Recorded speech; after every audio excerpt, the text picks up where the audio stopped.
Queridos, eu queria convidá-los a abrir a Escritura na segunda carta que o apóstolo Paulo escreveu aos Coríntios, no capítulo 4. E nós iremos fazer a exposição do verso 7 até o capítulo 5, no verso 10. E nós estaremos abordando aqui as maneiras pelas quais ou com as quais o apóstolo Paulo lidava com o sofrimento na sua vida. E nosso objetivo é tirarmos lições preciosas para nós em meio ao sofrimento psicológico, espiritual, mental, físico, ao qual nós estamos submetidos nesse período de crise mundial que nos alcança aqui no nosso país, aqui na nossa cidade, Recife, em todo lugar. Então, mantenha a sua Bíblia aberta, nós iremos explicando, lendo o texto à medida que fizermos algumas explicações. Deixe-me começar lembrando o que é a segunda carta aos Coríntios. Essa carta foi escrita depois que Paulo recebeu boas notícias da igreja daquela cidade, trazida por um dos seus auxiliares, uma vez que Paulo estava temeroso de que uma carta que ele tinha escrito antes tinha provocado consternação nos coríntios. A relação entre Paulo e a igreja de Corinto é uma das relações mais conturbadas do Novo Testamento. Embora Paulo fosse o pai espiritual da igreja, ele é o fundador da igreja. Entretanto, por várias razões, membros da igreja de Corinto haviam se virado contra o apóstolo Paulo, questionando a autoridade dele, questionando o seu próprio apostolado, e tinham dado ouvidos a mestres, falsos mestres que estavam entrando na igreja, ensinando uma outra doutrina, diferente daquela que Paulo tinha ensinado, que era a doutrina da justificação pela fé, sem as obras, a justificação pela fé em Jesus Cristo, sem as obras da lei, e com isso disseminando discórdia e levantando questionamentos e rebelião contra o apóstolo Paulo. É nesse contexto que Paulo faz uma visita a Corinto, manda uma carta pesada a eles, e ele estava meio que na expectativa, de qual teria sido o resultado daquilo ali. E finalmente ele recebe notícias de que a igreja tinha recebido a carta, tinha se contristado, tinha disciplinado o líder da rebelião contra o apóstolo Paulo, manifestavam o amor ao apóstolo Paulo, mas ainda ficava alguns questionamentos que tinham sido levantados pelos falsos mestres e que era necessário que Paulo respondesse. Entre as muitas acusações que eram feitas, ou suspeitas que eram levantadas contra o apóstolo Paulo, havia a seguinte, que é que nos interessa nessa manhã. O fato que era sabido por todas as pessoas é que o apóstolo Paulo, aonde ele chegava pregando, ele era rejeitado pelos judeus. Qualquer cidade que ele fosse, a estratégia, primeiro a sinagoga, depois os gentios. E, sistematicamente, Paulo era rejeitado pela liderança judaica das cidades onde ele ia, primeiramente, pregar o evangelho.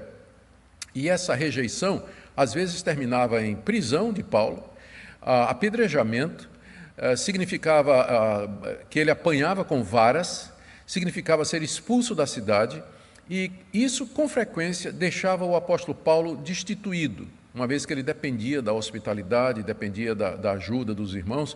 Então, Paulo tinha uma experiência de passar fome, passar necessidade, ficar noites inteiras sem dormir, viver sempre com a ameaça de morte sobre a sua cabeça, ser traído por gente próxima a ele e ser rejeitado pelo seu povo. Só nas duas cartas que nós temos aqui, entre Paulo e a igreja de Corinto, 1 e 2 Coríntios, nós temos 6 listas dos sofrimentos que Paulo passava, que ele apresenta aqui. E 1 Coríntios, capítulo 4, do verso 11 até o verso 12, 2 Coríntios, capítulo 6, do verso 4 até o verso 10, 2 Coríntios 11, de 23 a 29, também nessa mesma carta, capítulo 12, de 7 a 8, e essa lista que nós vamos ler agora.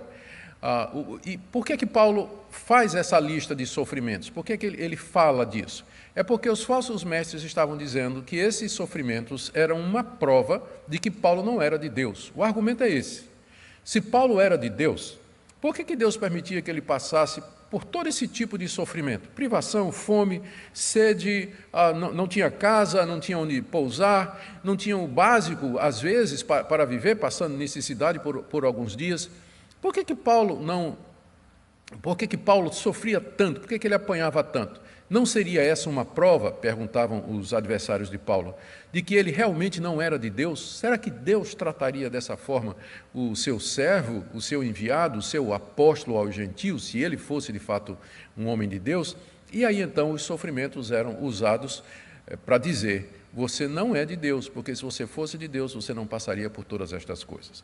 Então, uma das coisas pelas quais Paulo, um dos motivos pelos quais Paulo escreve a segunda carta aos Coríntios, é exatamente para responder a esse tipo de alegação.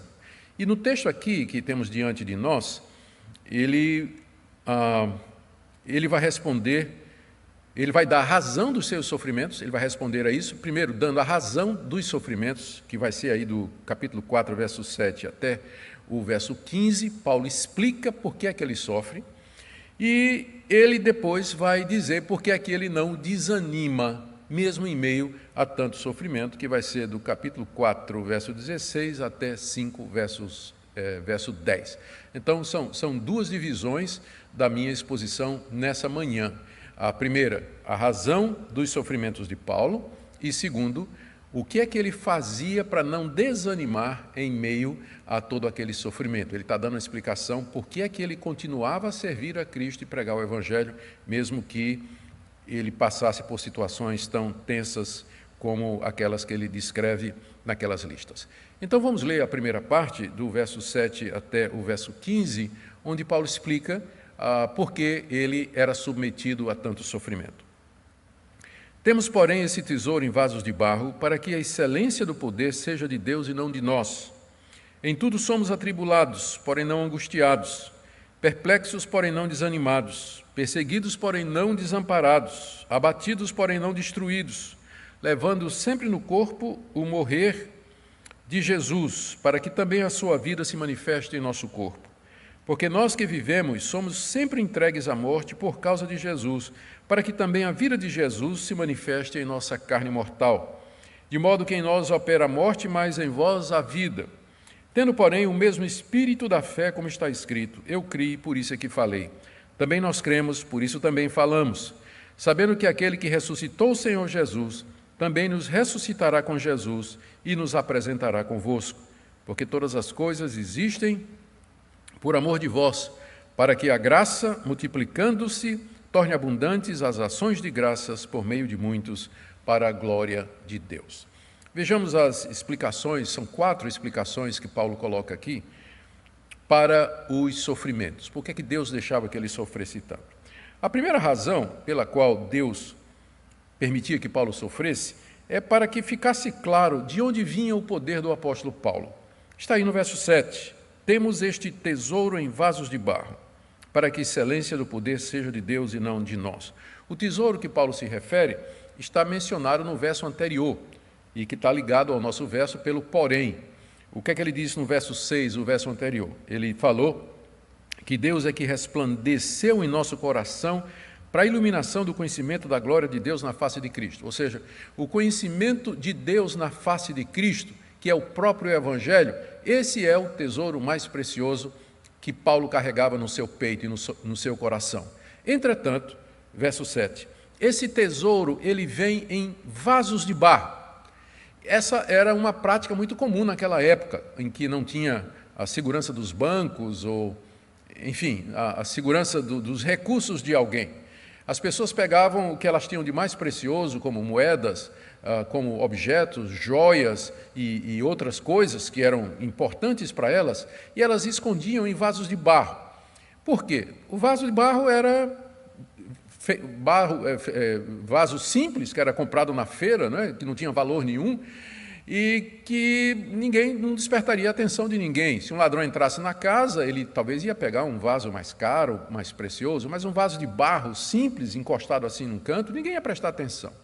Só que dentro daquele vaso, que por fora parecia sem valor, extremamente frágil, estava o tesouro ali guardado. É assim que Paulo se vê.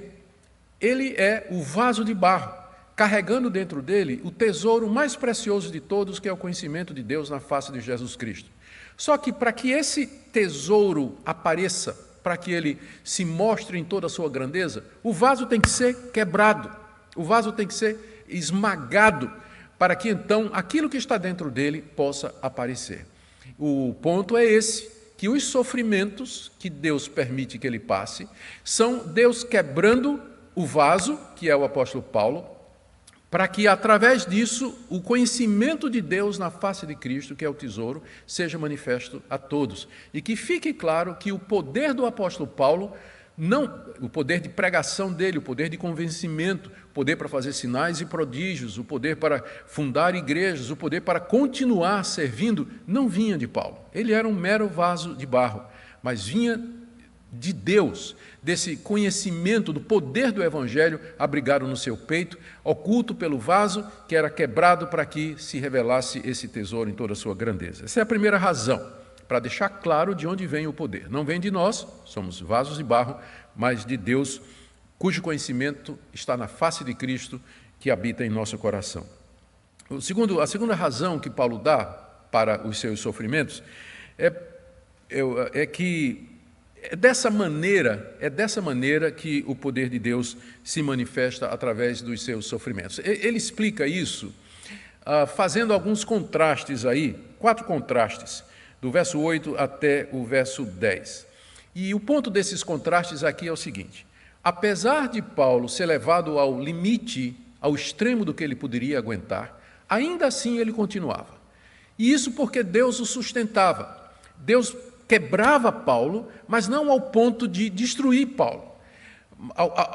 Fazia isso ao ponto de ficar claro que Paulo dependia do poder de Deus para viver. Veja os contrastes que vêm aí, do verso 8 até o verso 9. São 4 contrastes. Ele diz: em tudo somos atribulados. Ser atribulado era quebradeira, né? Quebradeira. Porém, não angustiados. Paulo era atribulado, mas Deus não deixava que essa tribulação o levasse ao ponto da angústia extrema. Deus o sustentava. Segundo contraste, perplexos, porém não desanimados. Não poucas vezes Paulo ficou perplexo. Perplexo é confuso, incerto, sem entender uma situação, né? Espantado com alguma coisa. Não poucas vezes na sua vida Paulo ficou assim diante da intensidade dos sofrimentos que vinham sobre ele. Mas ele não desanimava. Perplexo, porém não desanimado. Deus não forçava a estrutura de Paulo além daquilo que Paulo podia aguentar. Ele podia ficar perplexo, mas a falta de compreensão, de entendimento momentânea, às vezes, do que é que estava acontecendo, não desanimava o apóstolo Paulo, porque ele sabia que Deus estava no controle. O terceiro contraste está no verso 9. Perseguidos, porém não desamparados. Se tem alguém que sabia o que era ser perseguido, era o apóstolo Paulo. Era perseguido em toda a cidade que ele passava, inclusive pelos seus patrícios, os judeus, às vezes por gente da própria igreja, como era o caso da igreja de Corinto. Porém, mesmo que ele era perseguido, ele não se via desamparado.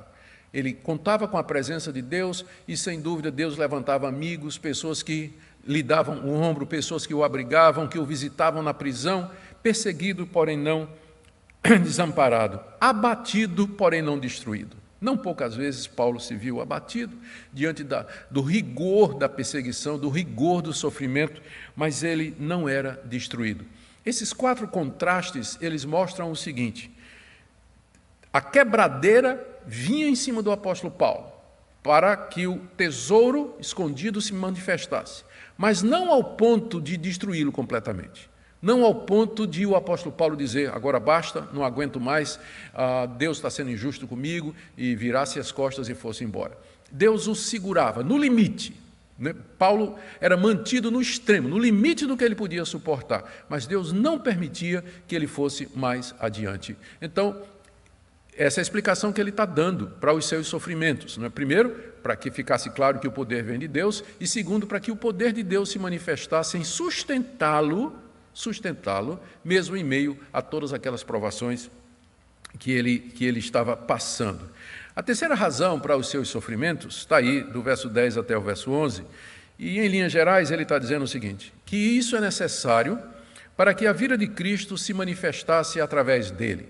A vida do Cristo ressurreto, o Cristo que surgiu dos mortos, foi assunto aos céus, entronizado à direita de Deus, glorificado e recebeu todo o poder no céu e na terra, e que pelo Espírito Santo habita em nosso coração. Para que essa vida de Cristo, que é a vida eterna, ela se manifeste, e é preciso que os seus servos morram, por assim dizer. Nós temos que morrer para que Cristo viva em nós. Morrer aqui não é morrer fisicamente. É aquilo que Jesus disse: se alguém quer vir após mim, negue-se a si mesmo, tome sua cruz e me siga. É a renúncia total de nós mesmos, e o sofrimento é usado para isso. Veja como ele fala aqui, do verso 10 até o verso 11. Porque nós que vivemos, quando ele fala nós, ele está falando a si, refere-se a si e aos demais obreiros cristãos. Nós que vivemos, somos sempre entregues à morte por causa de Jesus.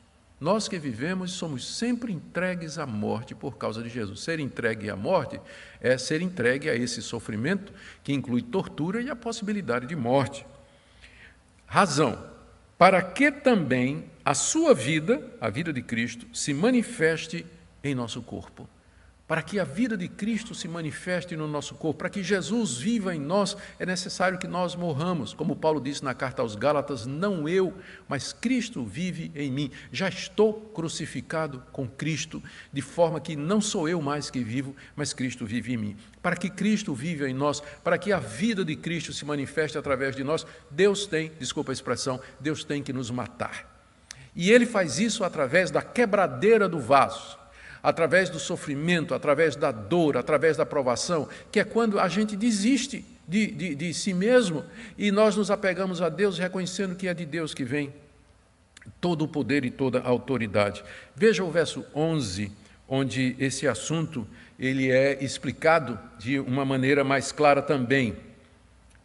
Nós que vivemos, somos sempre entregues à morte por causa de Jesus, para que também a vida de Jesus se manifeste em nossa carne mortal. Ele está repetindo a mesma coisa com outras palavras. É preciso que eu morra para que a vida de Cristo se manifeste em meu lugar.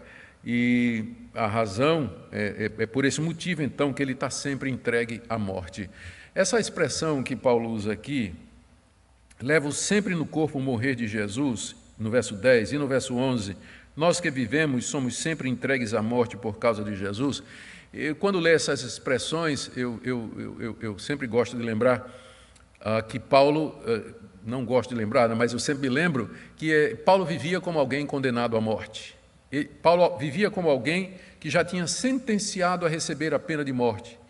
E isso me remete à prática que existe em alguns estados americanos, onde existe a pena de morte, de que no dia da execução do condenado, o condenado foi apenado a morrer, câmara de gás, ou injeção letal, ou cadeira elétrica, qualquer que seja a pena, o condenado, então, chegado o dia da sua execução, ele era tirado da sua cela pelos soldados, pelos guardas, acorrentado, e ele caminhava pelo chamado corredor da morte, que era um corredor que passava pelas celas dos outros prisioneiros e que terminava lá na sala onde ele ia ser executado.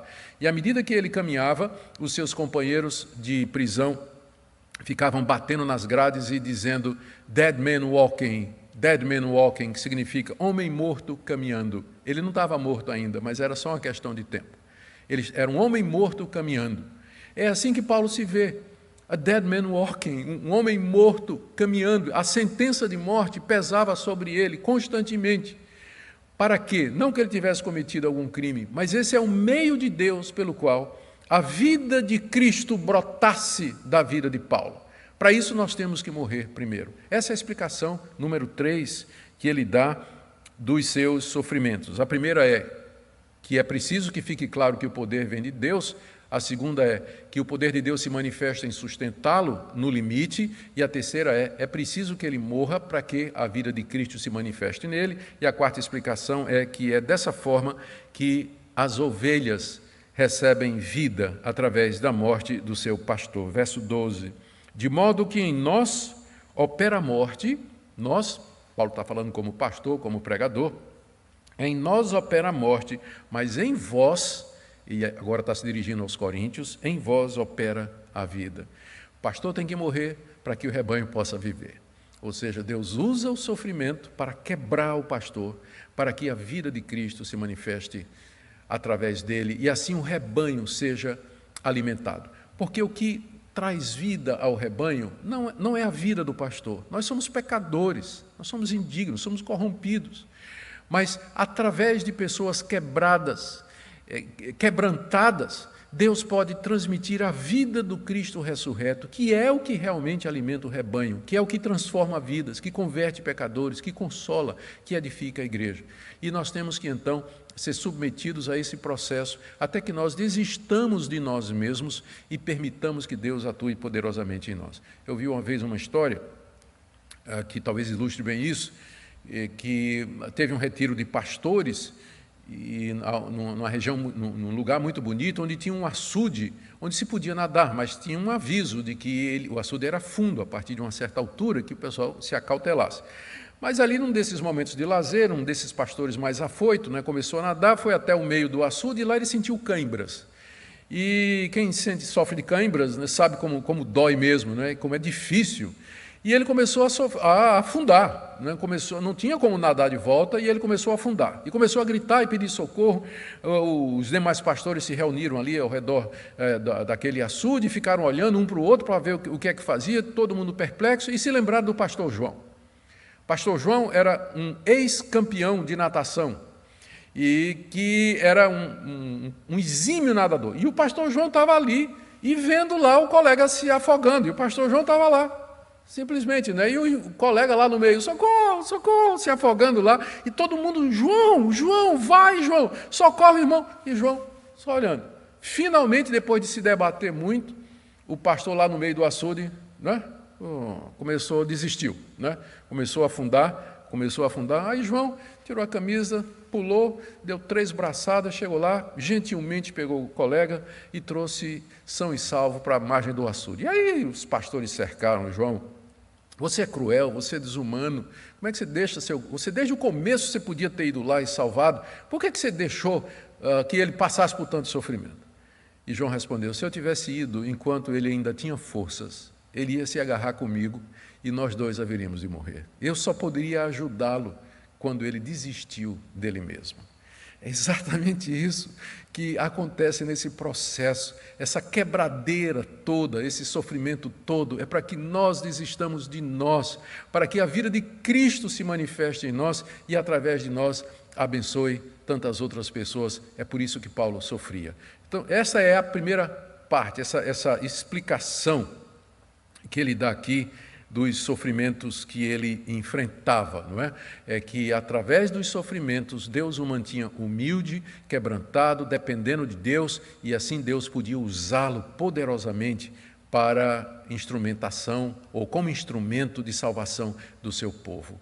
Era essa a resposta que Paulo daria à insinuação de que os sofrimentos eram uma prova de que ele não era de Deus. A resposta de Paulo é, ao contrário, esses sofrimentos mostram que eu sou servo de Deus e que Deus tem que quebrar os seus servos para que, através deles, o seu poder possa fluir. Agora aqui, a partir do verso 13, eu tinha lido até o 15, agora a partir do verso 13, nós encontramos as explicações que Paulo dá, são várias explicações, são pelo menos 5, nós vamos por elas rapidamente. Paulo explica por que é que ele não desanima, mesmo em meio a todo esse sofrimento. E essa era a grande maravilha que uma pessoa que passasse ou que passava por tudo isso que o apóstolo Paulo passou, ele não desanimava.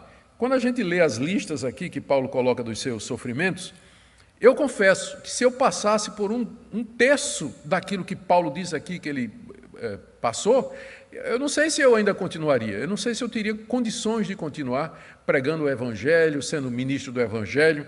Por muito menos do que Paulo passa, muita gente já tem desistido do Evangelho e voltado atrás. Mas então por que Paulo continuava a pregar o Evangelho no meio de tantos sofrimentos? Como eu disse, são 5 ou 6 pontos aqui que eu quero ver com vocês rapidamente. O primeiro deles é que ele cria na ressurreição dos mortos. Ele cria que mesmo que os seus sofrimentos o levassem finalmente à morte, ele haveria de ressuscitar. Veja aí no verso 13 até o verso 15. Tendo, porém, o mesmo espírito da fé, como está escrito, eu criei, por isso é que falei. Também nós cremos, por isso também falamos, sabendo que aquele que ressuscitou o Senhor Jesus também nos ressuscitará com Jesus e nos apresentará convosco. Paulo aqui faz uma citação que está no Salmo 116, verso 10, onde Davi diz que, apesar de todas as circunstâncias adversas, ele não ia deixar de falar, de cantar e de louvar a Deus, porque ele cria nesse Deus, porque ele confiava em Deus. Paulo pega essa passagem e aplica a sua situação. Ele diz que tem o mesmo espírito de fé que Davi tinha. E aí cita as palavras de Davi, que são: eu criei, por isso é que falei. E agora ele traz a aplicação, aí no verso 13. Também nós cremos, como Davi creu, e por isso também falamos, como também Davi falou. Ou seja, porque eu creio, eu falo. Não posso me calar, porque eu creio. E no que Davi, no que Paulo cria, que o motivava a falar, mesmo no meio de tanta dificuldade, está no verso 14. Eu sei, ou seja, eu creio, que aquele que ressuscitou o Senhor Jesus também nos ressuscitará com ele e nos apresentará convosco. Paulo aqui se refere à ressurreição geral dos mortos que acontecerá na vinda do Senhor Jesus. Paulo cria que haveria ressurreição de mortos, e porque ele cria nisso, a sua vida aqui nesse mundo, os sofrimentos aqui se tornavam irrelevantes, porque o príncipe é que, independente do que acontecesse com ele, Deus haveria de tirá-lo dentre os mortos, lhe dar um corpo imortal e glorioso, juntamente com Cristo e os demais irmãos. Isso fazia com que Paulo não desanimasse, que ele continuava a pregar o Evangelho, porque ele cria na ressurreição dos mortos. Verso 15, tudo isso existe por amor de vocês, ou seja, tudo isso que eu passo é por amor de vocês, para que a graça de Deus que se manifesta em mim se multiplique e torne abundante as ações de graças por meio de muito para a glória de Deus. Ou seja, esses sofrimentos fazem com que a graça de Deus, através de mim, alcance a muitos, e esses muitos vão dar graças a Deus pela minha vida, e no final Deus vai receber toda a glória. Eu continuo porque eu creio na ressurreição e que no final toda a glória vai ser de Deus. A segunda explicação que ele dá, porque é que ele não desanima, é porque ele fazia uma comparação entre o sofrimento presente e a glória futura, do verso 16 até capítulo 5, verso 1. São 4 contrastes aqui que Paulo faz, né? Todos eles estão dentro desse tema aqui. Paulo faz uma comparação entre o agora e o futuro. A primeira comparação está no verso 16. Por isso não desanimamos. Lembra, ele está explicando por que é que não desanimam. Por isso aqui introduz a explicação. Por isso não desanimamos. Pelo contrário, mesmo que o nosso homem exterior se corrompa, contudo o nosso homem interior se renova de dia em dia. Porque a nossa leve e momentânea tribulação produz para nós eterno peso de glória acima de toda comparação, não atentando nós nas coisas que se veem, mas nas que não se veem, porque as que vêm são temporais e as que se não veem são eternas. Sabemos que se nossa casa terrestre desse tabernáculo se desfizer, temos da parte de Deus um edifício, casa não feita por mãos, eterna nos céus. Aqui nesses versículos são 4 contrastes entre os sofrimentos presentes e a glória vindoura. Primeiro contraste, verso 16. Por isso não desanimamos, pelo contrário, mesmo que o nosso homem exterior se corrompa, contudo o nosso interior se renova dia em dia. O contraste aqui é entre o homem exterior e o homem interior. O que é o homem exterior? É o nosso corpo, é o vaso de barro, que se corrompe, não no sentido moral, de corrupção moral, mas ele está se deteriorando pela velhice, pela doença, pelos sofrimentos. Paulo via diariamente o seu corpo se corrompendo é deteriorando, se decompondo através de chibatada, de pedrada, de passar fome, passar frio, passar nudez, passar sede, mas ao mesmo tempo em que o homem exterior decaía com os sofrimentos, ele diz aqui que o interior se renovava de dia em dia. Que contraste, não é? Na mesma proporção que o vaso de barro era quebrado, que o homem exterior se corrompia, o homem interior se renovava. O homem interior é aquilo que nós somos em Cristo Jesus, é aquilo que vai ficar, é a nova natureza em Cristo Jesus, é o novo eu, o novo homem que é criado em nós mediante o poder do Espírito Santo através de Jesus Cristo. O segundo contraste, está no verso 17, é entre tribulação leve e glória pesada. Porque a nossa leve e momentânea tribulação produz para nós eterno peso de glória acima de toda comparação. Há uma glória que nos aguarda, diz o apóstolo Paulo, e é uma glória pesada, quer dizer, densa, rica. Lembra que naquele tempo as riquezas eram traduzidas na forma de peças de ouro, peças de prata, moedas de bronze. Então, quanto mais dinheiro uma pessoa tinha, quanto mais rico uma pessoa fosse, mais pesado ele era, né, por conta da quantidade de ouro, de prata. Então, dizer que uma pessoa era pesada naquele tempo, né, não significava dizer que ela era gordinha, mas significava dizer que ela era rica. Então, quando Paulo fala aqui que a glória ela é um eterno peso de glória, ele fala do eterno peso de glória, ele está dizendo que a glória que nos espera, ela é rica, ela é profunda, e é tão grande que ele diz assim, que comparado com, que não dá nem para comparar com os sofrimentos aqui presentes. Na verdade é o contrário, né? Agora ele raciocina ao contrário, que ele diz que os sofrimentos desse mundo, a tribulação que nós passamos aqui, é leve e momentânea e nem dá para comparar com o eterno peso de glória que nos espera. Quando você vê os sofrimentos dessa perspectiva, você ganha uma nova visão do que está acontecendo. Por mais, veja só, Paulo está chamando de leve e momentânea tribulação como varada, pedrada, ficar na prisão, passar fome, frio, sede e nudez. Paulo diz que isso é leve e momentâneo. Como é que alguém pode dizer que isso é leve e momentâneo? Somente se ele tiver um ponto de comparação. Um ponto de comparação que está muito acima do que se passa aqui. Se você olha para o que nos está reservado por Deus, para o eterno peso de glória, então as tribulações aqui são leves. O contraste é entre pesado e leve. Então, são leves as tribulações comparadas com o peso da glória que nos espera. Então, é vendo dessa forma que Paulo continuava, ele não desanimava porque ele tinha a perspectiva correta desse mundo e do mundo vindouro. Terceiro contraste está no verso 18, ele diz, não atentando nós nas coisas que se veem, mas nas que não se veem, porque as coisas que se veem são temporais e as que não se veem são eternas. O contraste aqui é entre o visível e o invisível. O que nós vemos aqui, o que nós experimentamos aqui, faz parte desse mundo que vai terminar. E nós fomos criados nesse mundo, junto com esse mundo, para viver nesse mundo. E nós sofremos juntamente com esse mundo. Nós dependemos das coisas que nós vemos, tocamos, sentimos, provamos, não é verdade? Experimentamos.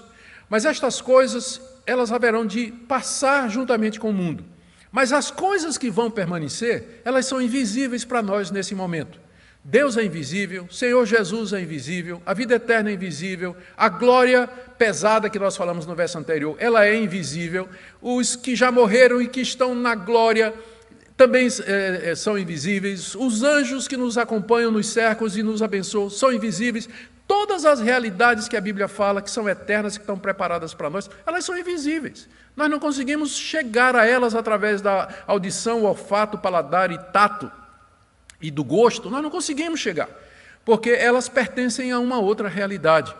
Se você andar pela realidade do visível, você vai sentir o impacto, você vai sofrer, você não vai aguentar. Mas se você caminha olhando o invisível, você vai permanecer, não somente aqui, mas eternidade afora, como Paulo diz aqui. Nós não atentamos nas coisas que se veem, mas nas coisas que não se veem. É isso que guia o crente. É isso que significa andar pela fé.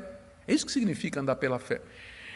Nós não atentamos nas coisas que se veem, mas nas que não se veem. Porque as coisas que se veem, elas são temporais, elas são temporárias, elas pertencem a esse mundo. Mas as coisas invisíveis, elas são eternas. Quando nós temos essa perspectiva, períodos como esse do coronavírus, por exemplo, do isolamento, do sofrimento, do caos e da crise política e econômica, ganha uma outra dimensão.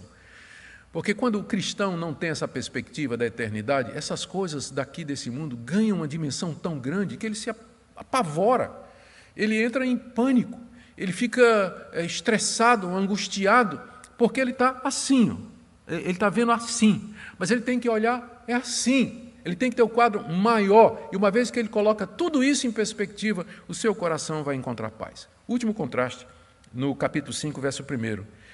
Ele diz assim, se a nossa casa terrestre desse tabernáculo se desfizer, nós temos da parte de Deus um edifício, casa não feita por mãos, eterna nos céus. O contraste aqui é entre um tabernáculo terrestre e uma casa no céu. O que Paulo está dizendo é o seguinte, eu agora moro num tabernáculo terrestre, uma casa terrestre, que é um tabernáculo, uma tenda. Mas eu sei que quando ela se desfizer, eu tenho da parte de Deus um edifício que não foi feito por mãos humanas, mas foi feita pelo próprio Deus, eterno e nos céus, que é o corpo da ressurreição, que é a ressurreição dos mortos e a habitação com Deus na eternidade, com Cristo e os demais santos. É o contraste entre uma tenda e uma mansão celestial. Um contraste que Paulo podia fazer muito bem. Vocês sabem qual era a profissão do apóstolo Paulo, não é? Paulo era fazedor de tendas. Fazedor de tendas. Então Paulo sabia fazer tenda. E ele sabia que as tendas eram frágeis, eram habitações provisórias. Elas não suportavam a intempérie, o assalto das forças da natureza por muito tempo, chuva, vendaval, muito calor. Com o tempo, a tenda, que era feita de couro, era feita de pano e de outros materiais, ela ia se desfazendo, ela não aguentava durante muito tempo. Era uma habitação frágil, era uma habitação provisória. É a isso que Paulo compara a sua existência aqui, a sua existência e a minha. Querido irmão que me acompanha, nosso corpo é apenas uma tenda para o nosso espírito aqui. Nós vivemos aqui hospedados num corpo frágil, sujeito a fome, frio, necessidade, doença, coronavírus e todas as ameaças naturais que existem nesse mundo que às vezes é hostil contra nós. Mas nós sabemos que quando essa tenda se desfizer, quando a morte chegar, quando nós finalmente morrermos, nós temos algo muito melhor preparado por Deus, que é uma mansão feita pelo próprio Deus, eterna nos céus, que é o corpo da ressurreição, que é o estado de imortalidade quando Cristo vier nos tirar da sepultura. O ponto aqui do apóstolo, esse é, então, a segunda razão que Paulo diz porque ele não desanima. Lembra dela? Primeira razão, eu creio na ressurreição, por isso eu não desanimo. Segunda razão, eu faço um contraste entre o aqui e o futuro. E o contraste era homem exterior versus homem interior, tribulação leve versus glória pesada, coisas visíveis versus coisas invisíveis, tabernáculo terrestre e casa nos céus. Agora Paulo passa para a terceira explicação pela qual ele não desanima,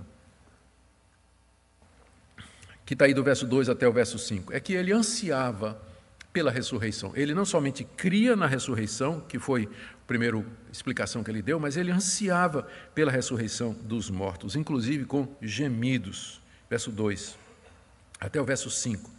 Por isso, nesse tabernáculo, gememos, aspirando por sermos revestidos da nossa habitação celestial, se todavia formos encontrados vestidos e não nus. Pois, na verdade, o que estamos nesse tabernáculo, gememos angustiados, não porque queremos ser despidos, mas revestidos para que o mortal seja absorvido pela vida. Ora, foi o próprio Deus que nos preparou para isso, outorgando-nos o penhor do Espírito Santo. Paulo diz aqui que ele anseia com gemidos por ser revestido dessa mansão celestial que Deus preparou para ele. Ele anseia com gemidos, ele quer intensamente, é isso que ele está dizendo, ele quer intensamente isso ao ponto de gemer. Você sabe o que é a gente querer tanto uma coisa que a gente suspira, né? Que a gente vive gemendo, né? E desejando aquilo no íntimo. Era assim que Paulo se sentia com relação à ressurreição dos mortos.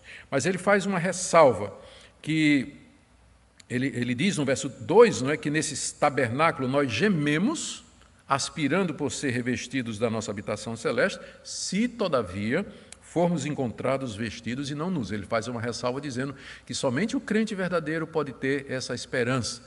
O revestido aqui é revestido da justiça de Cristo.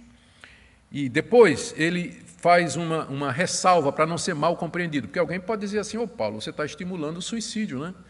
Porque se você geme, você anseia pela chegada, pela morte, né, para poder experimentar a imortalidade, isso aí não seria estimular as pessoas, de alguma forma, a procurar a morte como a solução alternativa final aqui? Ele faz essa ressalva no verso 4, dizendo: na verdade, os que estamos nesse tabernáculo, nós gememos angustiados, não porque queremos ser despidos. Ou seja, não é que nós queiramos a morte, mas que nós queremos ser revestidos. O anseio é pela imortalidade. A morte é o caminho. O crente verdadeiro, ele não anseia pela morte, ele não estimula a morte, ele não procura a morte, ele sabe que isso está nas mãos de Deus. Mas a gente sabe que quando ela chegar, pelo tempo de Deus, quando a morte chegar, nós seremos revestidos da imortalidade. E é isso pelo qual nós gememos, nós ansiamos e desejamos profundamente. E ele diz no verso 5 que foi o próprio Deus que estabeleceu isso. Olha que versículo lindo. Foi o próprio Deus quem nos preparou para isso, outorgando-nos o penhor do Espírito Santo. Todo crente verdadeiro tem o Espírito Santo. E o Espírito Santo funciona como penhor, uma garantia de que Deus vai cumprir as suas promessas. E é pelo Espírito Santo que nós gememos, esperando o momento da imortalidade, da ressurreição de Cristo, quando Ele vier e os nossos sofrimentos aqui terminarão. Tudo isso vai terminar. Pela graça de Deus, tudo isso vai terminar. Então, não desanimo, porque creio na ressurreição. Não desanimo, porque os sofrimentos agora não dá nem para comparar com a glória para ser revelada em nós.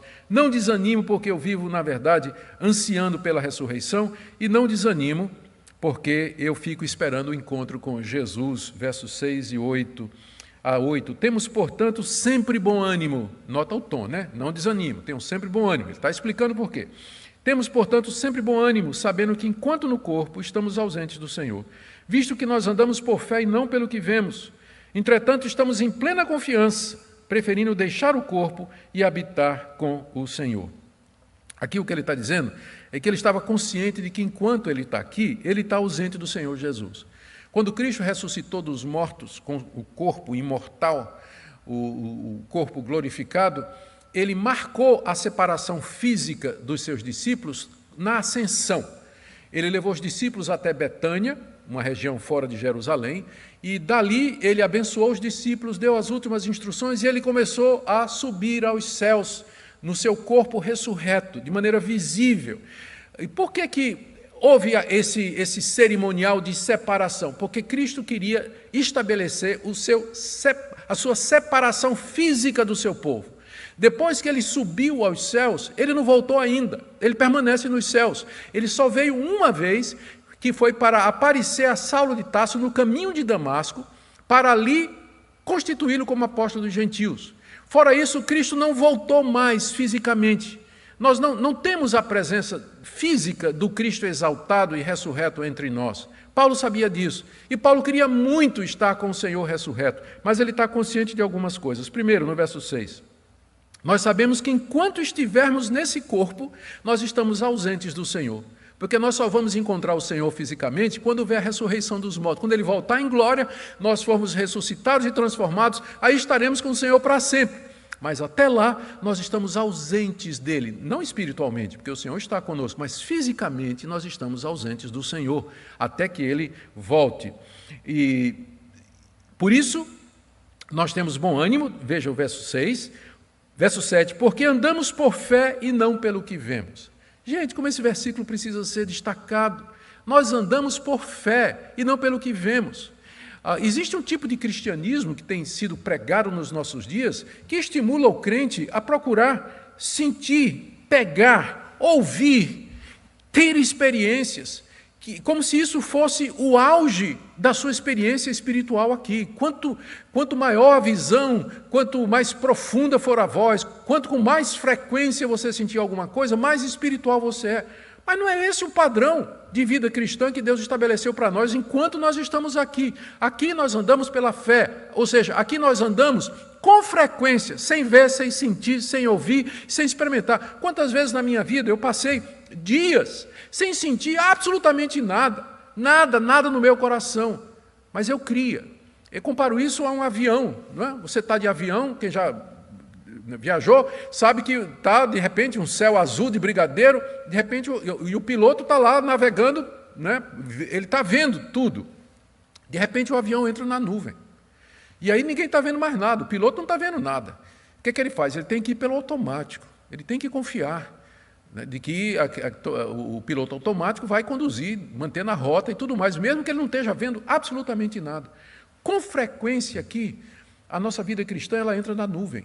A gente não está vendo, a gente não está sentindo, a gente ora, Deus não responde, a gente pede, parece que Deus não está atendendo, mas nós continuamos pela fé. Fé é a certeza das coisas que nós não vemos, é a garantia das coisas que nós esperamos, e é pela fé que os antigos agradaram a Deus, é pela fé que os apóstolos agradaram a Deus, é pela fé que os heróis da fé, da história da igreja cristã, agradaram a Deus, porque nós andamos por fé e não pelo que vemos. Portanto, Paulo diz no verso 8, entretanto, estamos em plena confiança, preferindo deixar o corpo e habitar com o Senhor. E é por isso que Paulo não desanima. Ele sabe que enquanto ele está aqui, ele está ausente de Cristo, fisicamente falando, porque ele anda por fé e não pelo que vê. Mas ele aguarda aquele momento em que ele vai partir para estar com o Senhor Jesus. Última explicação do apóstolo Paulo. Por que é que ele não desanima? Porque ele tem consciência de que há um dia do juízo. Ele tem consciência que um dia Deus haverá de nos levar diante dele para julgamento. E muito embora o cristão já tenha sido julgado em Cristo, seus pecados perdoados, haverá aquele momento de encontro, como Paulo diz aí do verso 9 até o verso 10. É por isso que também nos esforçamos, quer presentes, quer ausentes, para lhe sermos agradáveis. Porque importa que todos nós compareçamos perante o tribunal de Cristo, para que cada um receba segundo o bem ou mal que tiver feito por meio do corpo. Paulo tem consciência de que Cristo, quando vier nos ressuscitar, quando vier inaugurar o novo céu e a nova terra, essa nova realidade, ele haverá de nos fazer comparecer diante dele, quando então ele nos dará conforme as nossas obras. A salvação é pela graça, mas a graça produz obras, produz mudança de vida, especialmente no que diz respeito ao corpo. Você notou a ênfase de Paulo ao corpo nessa passagem que nós falamos aqui?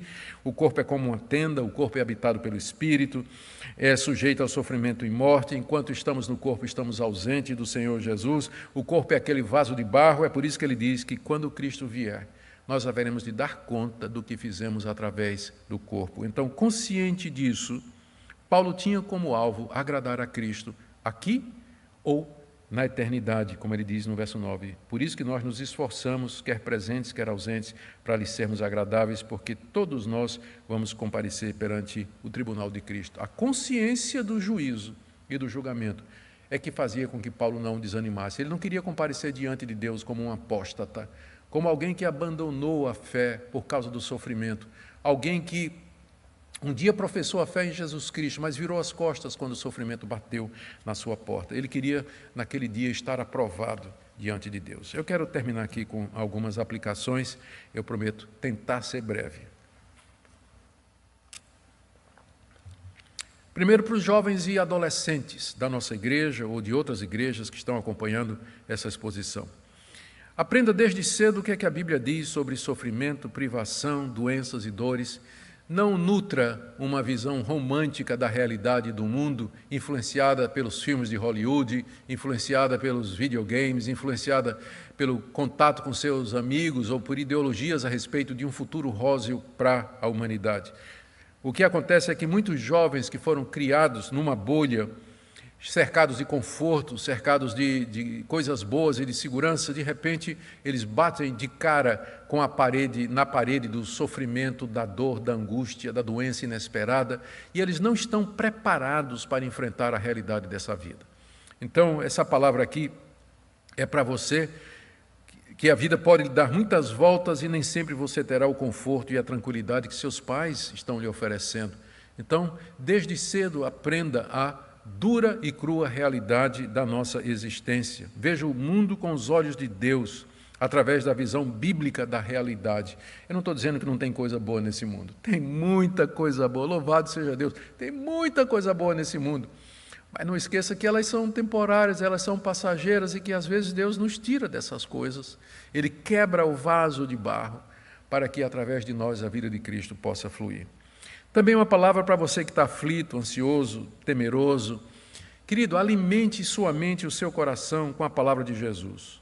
Não fique o dia todo nas redes sociais ouvindo bad news, notícias ruins, notícias histéricas, notícias alarmistas, especulações, porque a verdade é que a gente não sabe direito o que é que está acontecendo, nem o que é que vai acontecer. Se você passa o dia todo nas redes sociais, você vai se sentir deprimido, angustiado. Veja a estratégia de Paulo aqui. Ele olha a realidade a partir, ele interpreta a realidade dos sofrimentos a partir do referencial da vida eterna. Então, mantenha sua mente cheia, saturada com a palavra de Deus, com a realidade bíblica, que é a realidade, a única realidade, para que você não seja engolido pelo sofrimento, pela dor, pelo pânico. E, finalmente, vocês todos nós que estamos sofrendo com a pandemia, se você é de Cristo, não veja isso como um castigo, mas simplesmente como Deus quebrando o vaso para que a vida de Cristo se manifeste. Não julgue a Deus, não se ire, não se precipite no falar, mas aquiete o seu coração, mesmo sem entender, e seja perseverante, porque nós temos esse tesouro em vasos de barro, para que a excelência do poder seja de Deus e não de nós. Vamos orar. Ó Deus querido, nós sabemos que o Senhor nos quebra e nos faz de novo. Sabemos que o Senhor arrebenta a nossa segurança carnal, a confiança no homem, para que nós nos voltemos a Ti. Nós sabemos que o Senhor nos leva ao ponto do desespero, para desistirmos de nós mesmos, para então estender a Tua mão salvadora, que nos livra do afogamento. Quebra a nossa vida, Senhor, faz de novo, para que nós sejamos fiéis, tementes a Ti, perseverantes aqui nesse mundo. Consola Teu povo nessa manhã. Tem misericórdia das nossas autoridades, do nosso país, da Tua igreja. É o que nós pedimos no nome do Senhor Jesus, que foi quebrado naquela cruz em nosso lugar. Amém.